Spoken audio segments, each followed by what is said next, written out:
Hey guys, it's Seabass here with another video. Before we get started, if you could smash the like button, I would greatly appreciate it. These videos take me a lot of time to put together, so being a small YouTuber, each like helps. In regards to my last video, here, I have some people who very much dislike the fact that I don't release any of the striped bass I catch. So, in this video, I will be explaining the history of striped bass in Lake Mead, in hopes to explain why I keep all the striped bass I catch. Throughout this video, I will be using multiple sources, and I will leave all the links in the description for you if you would like to check them out. So, in order to properly explain the history of striped bass, we need to first look at the beginning of the Hoover Dam. In 1935, only a few years after the completion of the dam, the U.S. Fish and Wildlife Services released largemouth bass into Lake Mead, and over the next 7 years, the agency added black crappie, bluegill, and green sunfish. But all of these new fish needed something to eat, so in 1954, biologists from Nevada, Arizona, and California decided to stock the lake with a smaller fish, threadfin shad, which could serve as a food source. Now, it wasn't until 1969 when Lake Mead was introduced with striped bass. By this time, threadfin shad was well established. There were a few reasons why this was done. One of them was because of the overabundant population of threadfin shad. Threadfin shad proved to grow in population quickly, and I quote, "At that time, striped bass along with other limnetic predators were stocked in Lake Mead to utilize large population of threadfin shad." Introducing striped bass to help control populations of threadfin shad is not a new method. This was commonly done and it was never foreseen to be a problem. Landlocked striped bass provided fishery managers a top-level predator that produced charismatic trophy fish for anglers while controlling overabundant forage fish populations. A nationwide rush to stock striped bass in reservoirs ensued, as fish managers hoped to reap the biological and recreational rewards. Another reason for the introduction of striped bass was to add another game fish. Over the next decade, water levels in Lake Mead began to change as its upstream neighbor, Lake Powell, was filled. These fluctuating water conditions triggered the decline of populations of largemouth bass, the prime sport fish species. In 1969, officials from Arizona and Nevada decided to add striped bass because these fish can readily adapt to lake changes in lake elevation. To further diversify the fishery, they also added cold water species like silver salmon and a few different types of trout. At this point, biologists were writing on the fact that it was considered impossible for striped bass to spawn in freshwater conditions, and they had reason to believe so. In fact, the Colorado River system is one of 5 freshwater river systems where striped bass can successfully spawn. It is actually kind of amazing how successful striped bass are at it at Lake Mead. Biologists in the southeast quickly determined that most striped bass populations in reservoirs failed to reproduce because semi-buoyant eggs would settle to the bottom without supporting water currents and die to siltation, or lack of dissolved oxygen. Striped bass eggs and larvae must be suspended by current to prevent settling and death of suffocation. However, in the late 1970s, reports from Arizona and Nevada suggested that evidence of striped bass natural reproduction had been found. Striped bass reproduction in Lake Mead was first noted in 1973 and every year since.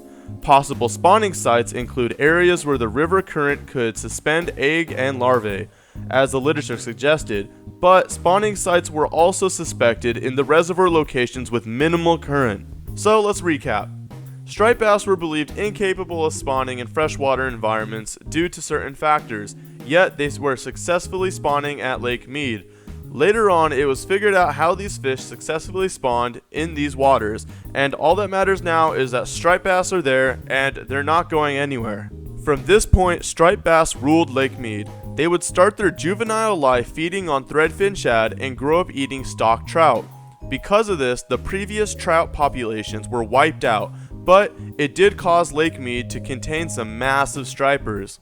Striped bass have reached 48 pounds in Lake Mead and probably will top off 55 to 60 pounds before leveling off. And from a striped bass contest in 1980, we have John Harmon of Las Vegas holds a winning 31-pound 10-ounce striper in the recent Striper Magazine Derby at Caville Bay. At this time, things were looking great. Recreational fishing for striped bass was booming, and Lake Mead was becoming a striped bass record factory. Unfortunately, this paradise came to an abrupt halt. Stocking was then discontinued. At the time of these introductions, threadfin shad had become an overabundant pelagic biomass mostly unavailable to littoral fish species. After 10 years, however, striped bass became well established, which subsequently reduced the threadfin shad population. Moreover, increasing evidence indicates that striped bass negatively affect the salmonid fishery and contribute to a severe decline of the long-established black crappie fishery.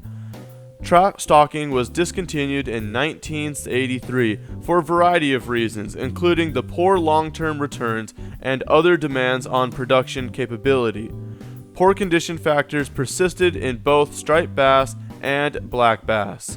When stocking trout was discontinued in 1983, the stripers reached a growth cap, because for adult striped bass, trout was their main food source. You might ask, why don't these stripers switch their diet to threadfin shad? Well, the answer shocked me, and it's because juvenile striped bass outcompete adult striped bass.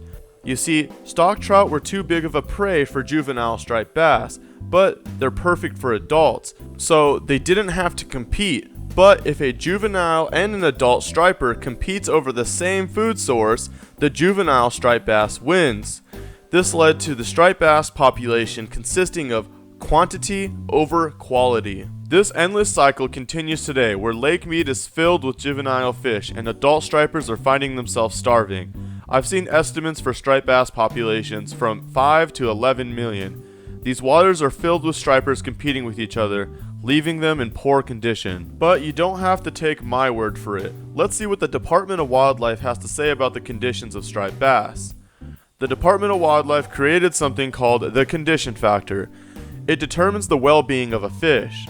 They consider a striper with a condition factor less than 1 to be in poor condition, and in 2018, 24% of the striped bass were considered to have a condition factor less than 1. To put this in perspective, if Lake Mead had a striped bass population of 10 million, around 2,500,000 of those fish would be struggling for food sources. Some years their condition is so bad that they eat foods that striped bass usually don't eat, like the zebra mussel or the New Zealand mud snail. There are even cases of striped bass eating other striped bass. So there clearly is a problem, and I could be giving my opinion whether a fisherman should keep all the striped bass they catch or let them go.